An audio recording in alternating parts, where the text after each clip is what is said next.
নিয়ত পড়া কি রোজা রাখার জন্য জরুরি? নিয়ত তো সমস্ত ইবাদতের জন্য জরুরি, কিন্তু নিয়ত করা জরুরি, নিয়ত বলা জরুরি না। নিয়ত করা এক জিনিস আর নিয়ত বলা আরেক জিনিস।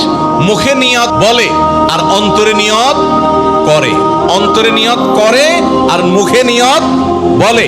ইবাদতের মধ্যে নিয়ত করা ফরজ, রোজার জন্য নিয়ত ফরজ, নামাজের জন্য নিয়ত ফরজ, কিন্তু নিয়ত বলাটা ফরজ বা সুন্নত কোনোটাই না। আমরা যে রোজার নিয়ত শুনছি, নাওয়াইতু আন আসুমা গাদান, আছে না? বিভিন্ন আপনার ক্যালেন্ডারেও লেখা থাকে, ভিত্তিহীন।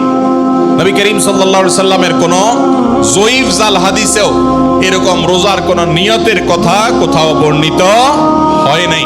ইসলামের নামে নকল আমল করলে সওয়াব হবে না গুনাহ হবে, খবরদার। এই জন্য আমরা মেহেরবানি করে, আমি কি জন্য ভোর রাতে উঠছি, সারি খেতে উঠছি, সারি খেতে উঠছি মানে কালকে রোজা রাখবো, এটাই তো আমার নিয়ত।